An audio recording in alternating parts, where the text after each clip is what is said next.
the mic to Marina to explain in detail the proof of both theorems. Thank you, Brian.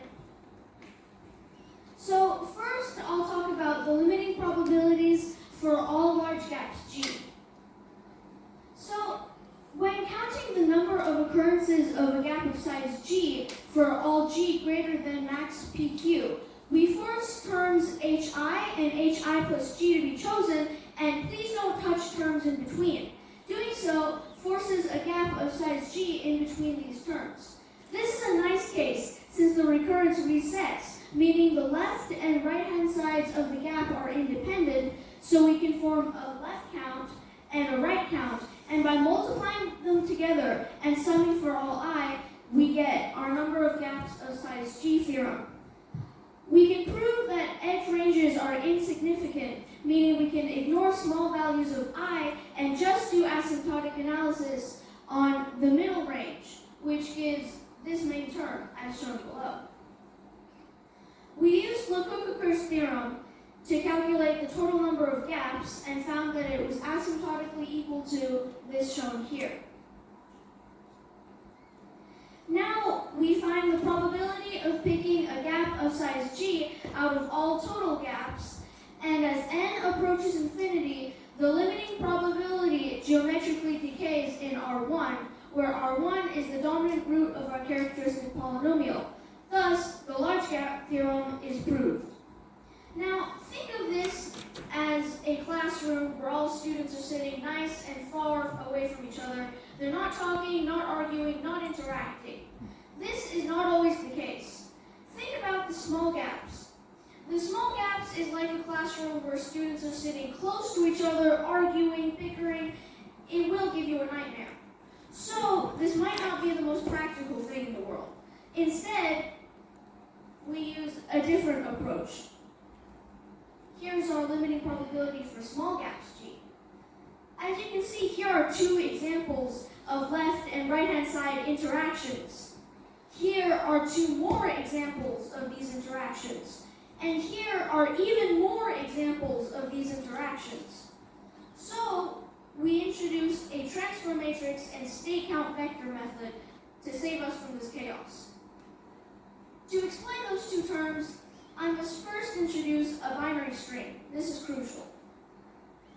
To explain a binary string, let me use an example. When P and Q are 2 and 1 respectively, then the recurrence is as shown. Hn in this recurrence corresponds to this first 1 shown in the string, since it has coefficient 1. The non-existent term Hn minus 1 corresponds to 0, since it has coefficient 0. Similarly, the last two terms in the recurrence correspond to two 1s. Here is the definition of a state. A state is a legal binary string of length p plus q, and let there be L total states. So, a nice question to ask at this point is, what legal states are there? Or how many legal states are there? If we ignore the legal condition, then there should be 2 to the p plus q power this many states. However, states must be legal, so we can just subtract off all states that are illegal to get the legal ones. Side note, this transfer matrix method only works when p is less than q plus 2. Why? I'll explain later in the future work section if time allows. So here is our illegal binary states theorem. The main idea of this theorem is that a state is illegal if it contains a string that is equal to or greater than the recurrence. For example, when P and Q are 3 and 5 respectively, this string shown here is the recurrence, and the first 3 are ones that are greater than the recurrence. None of these can appear in a state. So here we have a state count vector. Again, I'll explain using an example. When P and Q are 2 and 1 respectively, there should be 8 states if we ignore illegal ones. However, these two strings, 1, 1 and 1, 0, 1, 1, are illegal. So we have to subtract states 0, 1, 1, 1, 1, 0, and 1, 1, 1, leaving these 5 remaining states When we define our vector v, we move from largest index to smallest index, meaning when calculating v3, our states must have first digit 1 to correspond to 1 in the vector. Here is our transfer matrix M. The main idea of this matrix is M defines whether you are allowed to append 1 or append 0 at the end of your string. For example, when P and Q are 2 and 1, we can start at the state with 3 zeros, append 0 and go back to the state, or append 1 and go to the state 0, 0, 1. These two actions correspond to the two 1s in this table. However, after you append 1 or 0, then your remaining string must still be legal. See, if you start with 1, 0, 1, you can only append 0 and not append 1, or else you would get the recurrence, which is illegal. Relatively similar to our matrix M, we have matrices M0 and M1. These matrices simply, M0 is the matrix where you must append 0, and M1 is the matrix where you must append 1. So M0 plus M1 is equal to our original matrix M. Now, we can finally find the number of gaps of size G in the small gap case. These two M1s correspond to terms HI and HI plus G, since these two must be chosen. And all terms in between, yet please don't touch those, those terms cannot be chosen. And all other terms are terms that are free to be chosen, so they're denoted with the matrix M. Now, we use the Parent-Frobenius theorem to get that our number of gaps of size G is equal to this down here, where the matrix P is the parent projection matrix for our original transfer matrix M. Now we calculate the probability of picking a gap of size G out of all total gaps, and as n approaches infinity, then the limiting probability approaches a constant, specifically this constant.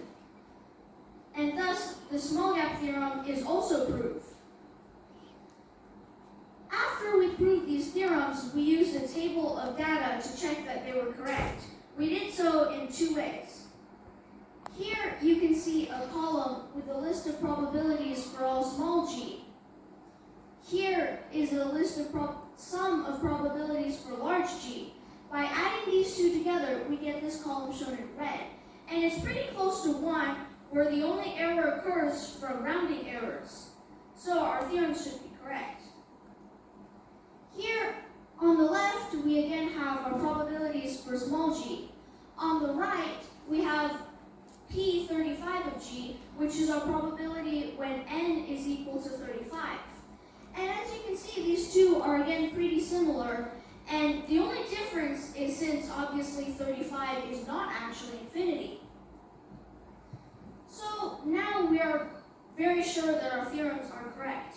So I can move to our future work section. So the main limitation is that we cannot use our method when P is greater than or equal to Q plus 2. Since this is a strange case, in this case, a gap of size P minus 1 is allowed. But this gap is extremely picky.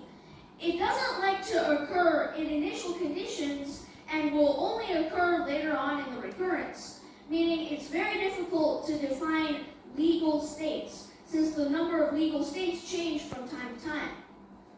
For example, when P and Q are 3 and 1, here are the initial conditions, and here are the following terms. 101 is illegal in initial conditions, however, it is legal later on in the recurrence, meaning, again, it's going to be really hard to define the number of legal states. And so this is our future work question, is to generalize that and ignore the limitation. And that is all for today. This is all for the presentation. And I would really like to thank the organizers of the Fibonacci conference and Professor Miller for all his his support and guidance. And lastly, our teammate Casey for all his contribution, even though he could not be here and attend this conference today.